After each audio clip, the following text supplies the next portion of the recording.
Hello everyone, welcome back. Nifty and bank Nifty analysis में आज हम बात करेंगे इंपॉर्टेंट जो लेबल्स यहाँ पे बने हैं निफ्टी और बैंक निफ्टी में। साथ ही साथ कुछ सेक्टर के बारे में बात करेंगे और भी देखेंगे क्या क्या जो ग्लोबल क्लूज हैं और इन्फ्लेशन कहाँ पर है और क्या डेटा है, सारा हम इस वीडियो में बात करेंगे। तो सबसे पहले देखते हैं निफ्टी 50 इंडेक्स। यहाँ पर मैंने 2 लेवल मार्क किए हैं जहाँ पे आप देखेंगे नीचे साइड में आपको सपोर्ट लेवल नज़र आ रहा है। 21,708 के आसपास इसने लो बनाया था 28 मार्च 25 को। उसके बाद कल के ट्रेडिंग सेशन में एक स्ट्रॉन्ग बुलिश कैंडल यहाँ पे बनी है जो ब्रेकआउट लेवल थे, इसको क्लियर करके इसके ऊपर क्लोजिंग दे रखी है। तो यदि आप ध्यान देंगे तो एक पैटर्न टाइप आपको बनता हुआ नजर आएगा इस तरह से। और इस पैटर्न का यदि ब्रेकआउट यहाँ पे आता है आने वाले समय में तो हमें यहाँ पे 2-3 और रेंज नजर आती हैं जो इमीडिएट रेजिस्टेंस है ऊपर साइड में। चार्ट में हम क्लियरली देख सकते हैं जो हमें नजर आ रही है 24,873 के आसपास, जो यहाँ पे हाई बनाया था ये वाला। और उसके बाद जो ऑल टाइम हाई था निफ्टी का 26,274। अब यहाँ तक जाने में कितना टाइम लग सकता है ये तो देखने वाली बात है, लेकिन जिस तरह से ये पैटर्न आपको बनता हुआ नजर आ रहा है इस पेज पे ये मार्केट ने लगभग बॉटम टाइप ऐसा लग रहा है कि बन गया है यहाँ पे। और यहाँ से जो जिस तरह से यहाँ पे मूव आए हैं इससे ऐसा हम उम्मीद कर सकते हैं कि अब ये ट्रेंड कंटिन्यू रहेगा। अब बात करते हैं बैंक निफ्टी की। बैंक निफ्टी में भी सेम चीज़ यहाँ पे हो रही है। इसमें भी जो बैंक निफ्टी यहाँ पर ट्रेड कर रही है वो ऑल टाइम हाई पर ट्रेड कर रही है अभी। ऑल टाइम हाई से थोड़ा सा नीचे आप ध्यान देंगे तो यहाँ पे लगभग ऑल टाइम हाई के आसपास ही आपको नजर आएगी। तो यहाँ से जो ब्रेकआउट इसमें मिलता है तो फिर ये काफ़ी स्ट्रॉन्ग रह सकता है। आप इसका ट्रेंड देखेंगे तो एक बहुत ही स्ट्रेट ट्रेंड आपको नजर आ रहा है। और यहाँ पर आप देखें ये प्राइस में जो मोमेंटम यहाँ से बना, यदि 6 मार्च की हम बात करें, 6 मार्च से यहाँ पर एक हल्का सा पुल बैक और उसके बाद कंटिन्यू। तो ये काफ़ी जो गैप अप हुए हैं यहाँ पे और बड़ी बड़ी कैंडल्स। और नीचे साइड में आप वॉल्यूम में देखेंगे तो इसमें भी आपको ज़्यादा ग्रीन कैंडल्स और साथ में बड़ी बड़ी कैंडल्स यहाँ पे नज़र आ रही है। कई कैंडल्स आप देखेंगे काफ़ी बड़ी बनी हुई है। तो ये यहाँ पर दिखा रहा है कि जो बुल्स हैं वो मार्केट में हावी होने की कोशिश कर रहे हैं और बैंक निफ्टी को काफ़ी अच्छे लेवल पर ले जाने की कोशिश कर रहे हैं। यदि हम बात करें SGX निफ्टी की जो अभी ट्रेड कर रहा है 23,900 के आसपास, हमारी जो मार्केट क्लोज हुई थी उसके बाद में इसमें क्लोजिंग आई और उसके बाद आप देखेंगे तो लगभग 100 पॉइंट ऊपर ये हमारी क्लोजिंग से है अभी। यदि इसी तरह से मंडे मॉर्निंग में भी रहता है तो गैप अप का हमें एक्सपेक्टेशन है मंडे को निफ्टी में। और इसमें भी जो लेवल्स हैं वो सिमिलर ही नज़र आएंगे आपको जैसे हमने निफ्टी 50 में दिखे।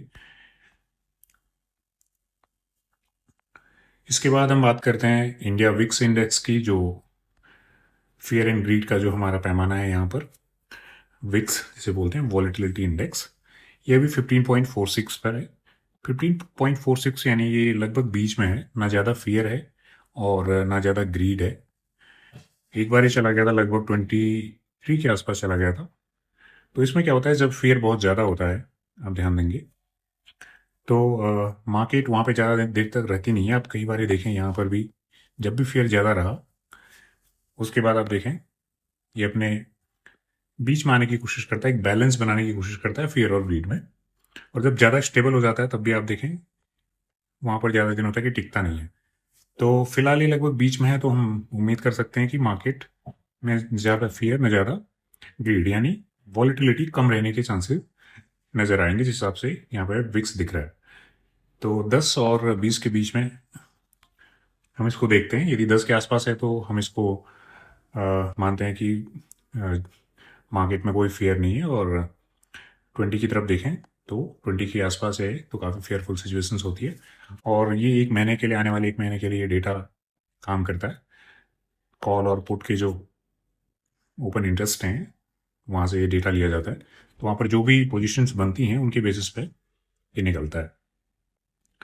ग्लोबल लेवल में बात करें तो डॉलर में भी आप देखें, डॉलर भी लगभग 99 के आसपास है, तो कंटिन्यू ये गिर रहा है। और डॉलर का गिरना यदि आप देखें तो डॉलर के गिरने से क्या है,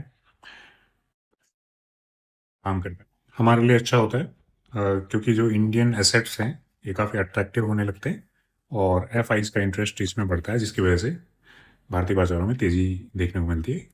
तो ज़्यादा स्ट्रॉन्ग डॉलर हमारे लिए अच्छा नहीं है। तो ये थे कुछ ब्रॉडर टॉपिक्स जहाँ पर हमने निफ्टी, बैंक निफ्टी और डॉलर इंडेक्स विक्स के बारे में बात करी। अब बात करते हैं जो इन्फ्लेशन डेटा है।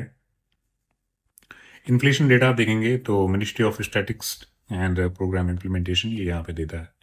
तो कंज्यूमर प्राइस इंडेक्स आप देखेंगे, इन्फ्लेशन रेट मार्च का जो आया है 3.34 आया है, तो महंगाई काफ़ी कम है यहाँ पे, इन्फ्लेशन कम हुआ है डेटा पिछले से, और जो कि एक अच्छी बात है मार्केट के लिए। यदि महंगाई कम रहती है, इन्फ्लेशन कम रहता है, तो मार्केट के लिए अच्छा होता है, क्योंकि सेंट्रल जो बैंक हैं उनको कुछ एडिशनल मीजर्स नहीं अप्लाई करने पड़ते मार्केट में महंगाई को कम करने के लिए। तो ये सारे फैक्टर मार्केट में कहीं ना कहीं एक अच्छा सेंटीमेंट तैयार कर रहे हैं आने वाले समय के लिए। और यदि आप एफ डेटा देखेंगे लास्ट, तो यहाँ पर हम देखते हैं एफ डेटा 17 अप्रैल का एफ डेटा आप देखें, जो लास्ट ट्रेडिंग सेशन था, जहाँ पर 18,210 करोड़ की 18,210 करोड़ की बाइंग करी थी एफ ने, और ओनली 13,542 करोड़ का सेलिंग करा था। जो तो नेट था उनका 4,667 करोड़ के आसपास पॉजिटिव था, यानी उनने सेलिंग से ज़्यादा बाइंग करी है इंडियन एसेट्स में, कंपनियों में। और जहाँ पे डीआईज की बात करें तो लगभग इनका 2,500 के आसपास का नेगेटिव रहा, इनने ज़्यादा बेचा कंपेयरिंग टू खरीदने के। तो एफ का यहाँ पे पॉजिटिव होना भी एक अच्छा साइन है इंडियन मार्केट्स के लिए।